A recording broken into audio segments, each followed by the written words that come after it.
terima kasih untuk kesempatannya berbicara mengenai bagaimana metode pengajaran Yesus menggunakan ilmu logika. Betul, Mika? Baik, terima kasih untuk kesempatannya. Baik, terima kasih untuk kesempatannya berbicara mengenai bagaimana metode pengajaran Yesus menggunakan ilmu logika. Ada sebuah frasa yaitu Yesus sang ahli logika, dan secara tata bahasa Lately I'm not the same. I found a stranger calling out my name. I have a feeling you will be so proud, and he's gonna leave me now, but he's not you. Halo, shalom dan selamat siang. Selamat berjumpa dengan kami kelompok 3 akan mendiskusikan bagaimana Yesus menggunakan logika dalam mengajar dan berargumentasi. Di video kali ini kami akan membagi 2 sesi. Sesi pertama yaitu narasumber kita yang pertama Nufira Tando, dan narasumber kita yang kedua yaitu Novi Arsibala, dan video yang sesi yang kedua yaitu narasumber pertama Jumianto Sangga, dan narasumber kita yang kedua yaitu Krisna Lisna. Untuk mempersingkat waktu, mari kita masuk dalam penjelasan mengenai materi pada sesi pertama. Lately I'm not the same. I found a stranger calling out my name. Shalom dan selamat siang, salam sejahtera buat kita semua. Pertama-tama saya mengucapkan banyak terima kasih kepada teman-teman yang telah menyempatkan waktunya untuk berdiskusi dengan saya tentang mengenai cara Yesus menggunakan logika dalam mengajar dan berargumentasi.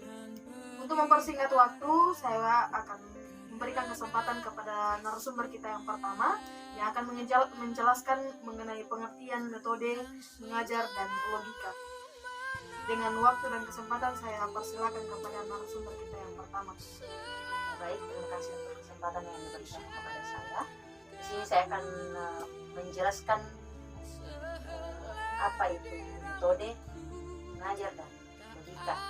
Jadi metode ini biasa juga disebut dengan teknik. Nah, metode merupakan alat dan sarana untuk mencapai sebuah tujuan, sehingga tidak jarang seseorang sering menggunakan metode atau teknik tertentu dalam mencapai sebuah tujuan tertentu.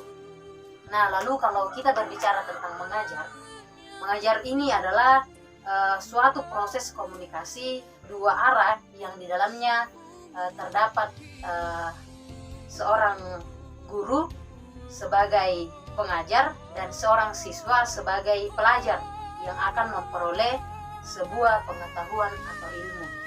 Nah, lalu jika kita berbicara tentang logika ini berasal dari kata Yunani kuno yaitu logos, yang berarti hasil pertimbangan akal pikiran yang diutarakan lewat kata dan dinyatakan dalam bahasa. Jadi logika adalah sarana untuk berpikir sistematis, valid, dan dapat dipertanggungjawabkan. Nah, kalau kita berbicara dalam pengajaran Yesus juga menggunakan metode dan bahkan menggunakan logika dalam mengajar. Karena dalam pengajaran Yesus, ia ingin mencapai sebuah tujuan tertentu. Dan tidak jarang seorang murid-muridnya juga mengatakan bahwa Yesus adalah guru karena ia memberikan pengetahuan tentang apa yang dikehendaki Allah melalui pengajarannya, sehingga murid-muridnya bisa tahu apa sebenarnya pengetahuan apa sebenarnya yang dikehendaki Allah dalam kehidupan umat manusia. Dan bahkan karena Yesus menggunakan metode dan bahkan logika yang sangat menarik, sehingga banyak orang yang berbondong-bondong dan bahkan menyukai pengajaran Yesus, karena itu tadi saya katakan bahwa ia menggunakan sebuah metode pengajaran yang sangat menarik. Ya, mungkin ini saja yang bisa saya sampaikan. Saya kembalikan kepada moderator. Terima kasih. Diucapkan banyak terima kasih kepada narasumber kita yang pertama yang telah menjelaskan pengertian metode mengajar dan logika. Dan untuk pertanyaan yang kedua, bagaimana metode pengajaran Yesus menggunakan ilmu logika di berikan kesempatan kepada narasumber kita yang kedua untuk menjelaskan jawaban dari pertanyaan ini. Baik, terima kasih untuk kesempatan yang telah diberikan kepada saya berbicara mengenai metode pengajaran Yesus menggunakan ilmu logika. Ada sebuah frasa yaitu Yesus sang ahli logika, dan secara tata bahasa frasa tersebut tidaklah salah. Namun yang menjadi pertanyaan bagi kita sebagai muridnya yaitu bagaimana kita melihat Yesus sebagai sang guru. Nah, kita sebagai muridnya perlu melihat cara Yesus menggunakan ilmu logika di dalam pengajarannya. Dan pada kesempatan kali ini saya akan memberikan pemahaman ada 9 metode yang digunakan oleh Yesus di dalam pengajarannya. Metode yang pertama yaitu ceramah. Metode ceramah Yesus bertujuan untuk menyampaikan pengetahuan kepada murid-muridnya atau menafsirkan pengetahuan.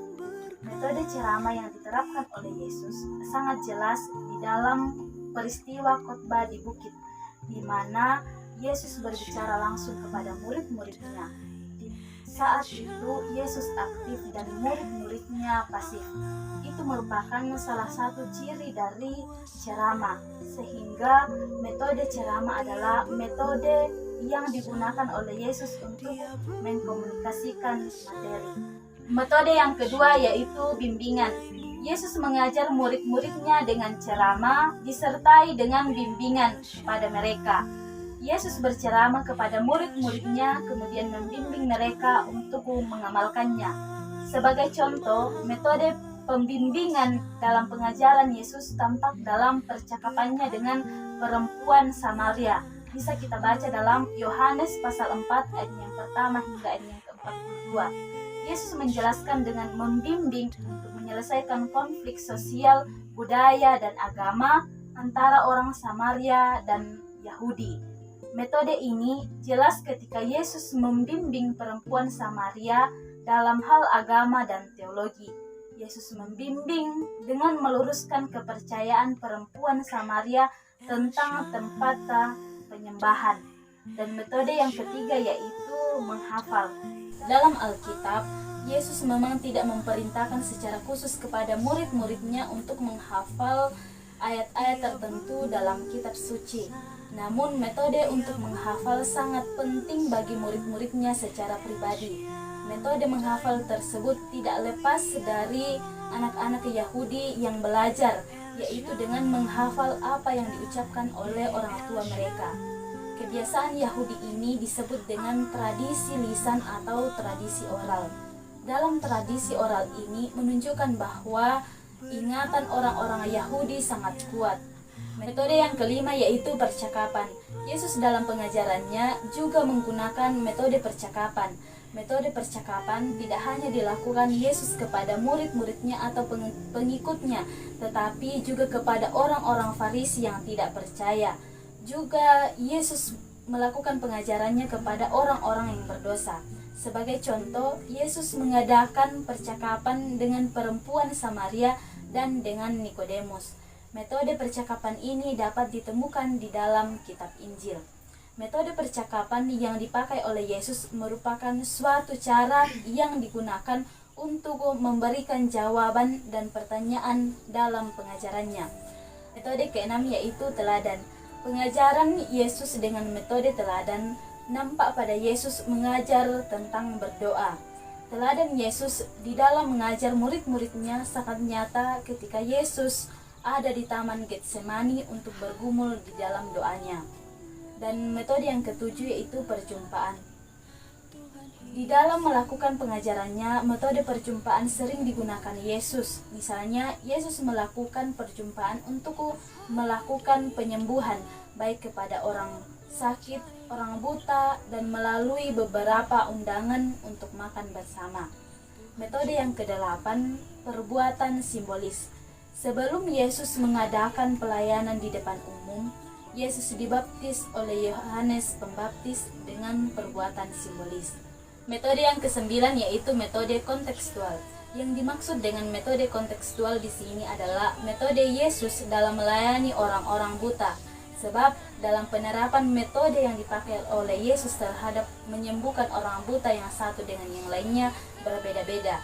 Maka metode Yesus ini perlu mendapat perhatian khusus, yaitu bagaimana Yesus memperhatikan atau melayani beberapa orang buta, karena orang buta memerlukan perhatian khusus. Itulah penjelasan singkat dari saya mengenai metode pengajaran Yesus menggunakan ilmu logika. Sekian dan terima kasih. Ucapkan banyak terima kasih kepada narasumber kita yang kedua yang telah menjelaskan bagaimana metode pengajaran Yesus menggunakan ilmu logika. Dan dari penjelasan narasumber kita yang kedua, dapat kita simpulkan bahwa metode pengajaran adalah alat atau sarana untuk mencapai satu tujuan tertentu. Metode pengajaran juga dipakai oleh Yesus. Di dalam mengajar ada berbagai macam metode yang diterapkan oleh Yesus, yaitu saat mengajar diantaranya melakukan ceramah, membimbing, menceritakan perumpamaan, berdialog, dan sebagainya. Yesus juga menggunakan metode ilmu logika dalam melakukan pengajarannya, yaitu dimulai dari pemanggilan 12 orang untuk menjadi pengikutnya. Proses pengajaran Yesus secara otomatis terjadi setelah panggilan murid-murid. Secara logika, Yesus memulai pembelajaran teologi kepada para murid. Yesus mengajar dan memberikan pengajaran kepada murid-murid bukan hanya melalui perkataannya, tetapi yang lebih penting adalah melalui yang hidup dan tindakan-tindakan Yesus yang dapat dilihat dan dialami oleh murid-murid secara langsung. Demikian hasil diskusi kita pada saat ini. Diucapkan banyak terima kasih kepada teman-teman yang telah memberikan penjelasan dari dua pertanyaan. Dan Shalom, salam sejahtera buat kita semua. Amin. Lately I'm not the same. I found a stranger calling out my name. Baik, kita akan masuk dalam sesi yang kedua, di mana dalam sesi yang kedua ini kita akan membahas mengenai metode argumentasi Yesus menggunakan ilmu logika. Di sesi kedua ini ada dua narasumber kita. Yang pertama yaitu Jumianto Sangga dan Saudari Risna Lisna. Yang pertama kita akan berdiskusi dengan narasumber kita yang pertama yaitu Jumianto Sangga. Apa saja sih yang menjadi metode argumentasi Yesus menggunakan ilmu logika itu? Kepada narasumber kita yang pertama dipersilakan. Ya, terima kasih untuk kesempatannya yang diberikan kepada saya. Di sini saya akan menjelaskan terlebih dulu mengenai argumentasi.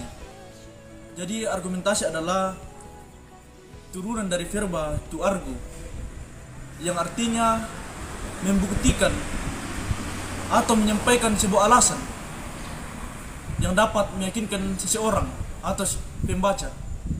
Jadi argumentasi adalah alasan untuk memperkuat atau menolak suatu pendapat, suatu pendirian atau sebuah gagasan. Di sini saya akan menjelaskan metode apa yang digunakan oleh Yesus. Argumentasi apa?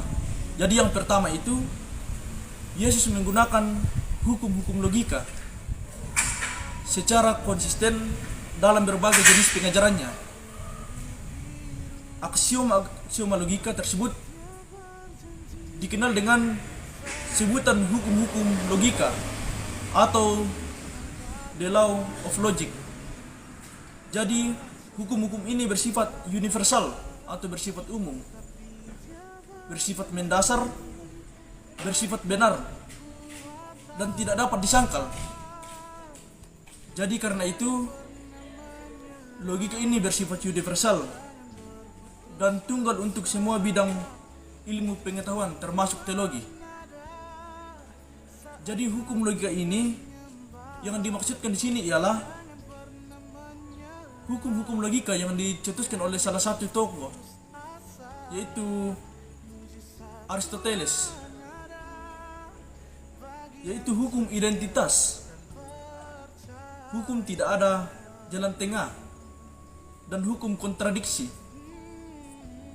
Jadi hukum yang terakhir ini biasa juga disebut dengan hukum non kontradiksi. Di sini saya akan menjelaskan apa itu hukum identitas. Jadi hukum identitas ini dapat diartikan secara simbolis, yaitu A berimplikasi A atau B berimplikasi B, yang artinya bahwa hukum penalaran ini menyatakan identitas dari sesuatu sebagai sesuatu itu. Contohnya batu sebagai batu, air sebagai air. Bukan malah sebaliknya, air sebagai batu atau batu sebagai air, melainkan air sebagai air, batu sebagai batu. Kata lainnya dari hal ini adalah hukum identitas ini menyatakan bahwa kalau suatu pernyataan yang benar, maka pernyataan itu benar. Atau setiap proposisi berimplikasi atau berarti dirinya sendiri. Yesus sendiri menggunakan hukum identitas dalam banyak pengajarannya. Bahkan seluruh perkataan dan pengajaran Yesus mengandung hukum ini. Kalau benar ya benar, kalau salah ya salah. Jika tidak demikian, maka kata apapun yang dimaksudkan oleh Yesus bisa berarti apa saja atau tidak memiliki arti apapun. Misalnya, saat Yesus berkata bahwa berbahagialah orang yang takut akan Tuhan, maka yang ia maksud adalah benar-benar sebuah perasaan damai, perasaan senang ataupun perasaan sukacita yang patut dirasakan oleh seseorang yang takut kepada Tuhan. Bukan sebuah perasaan yang lain yang dirasakan oleh jenis orang lain. Implikasinya adalah jika sebuah kata bisa berarti apa saja untuk memiliki arti yang pasti, maka kata tersebut tidak memiliki arti sama sekali. Yesus memperhatikan implikasi ini dengan sangat baik, dengan sangat teliti. Salah satu perkataan atau ajaran Yesus yang paling terkenal untuk menggambarkan bagaimana ia menggunakan hukum ini secara ketat dalam perkataannya adalah terdapat dalam Matius 5 ayat 37. Di situ dikatakan bahwa jika ya, hendaklah kamu katakan ya. Jika tidak, hendaklah kamu katakan tidak. Apa yang lebih daripada itu berasal dari si jahat. Yang artinya bahwa ketika kita mengatakan bahwa ini benar, berarti itu benar sesuai dengan firman Tuhan. Jika tidak, berarti tidak. Bukan melawan firman Tuhan. Kalau memang itu salah, baru kita anggap benar.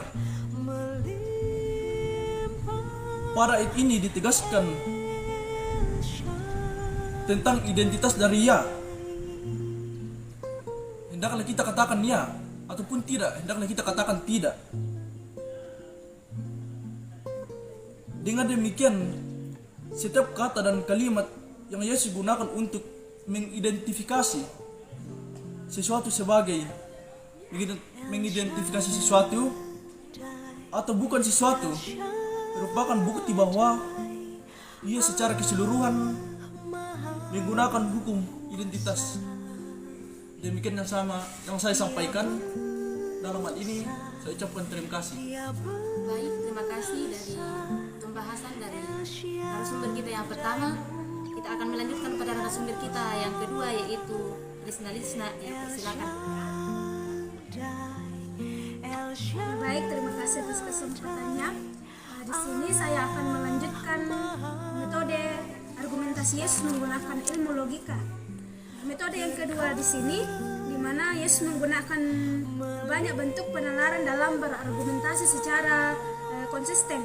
Di sini Yesus menggunakan argumentasinya dalam pengajarannya tentang hal kekhawatiran, di mana ia menyatakan bahwa jika burung-burung di langit dipelihara Allah, dan jika bunga bakung dan rumput-rumput didandani Allah, betapa lebih berharganya manusia di mata Allah. Karena itu janganlah khawatir. Sangat jelas dalam ayat firman Tuhan dalam kitab Matius pasal 6 ayat 25 sampai 34 dan Lukas pasal 12 ayat 22 sampai 31.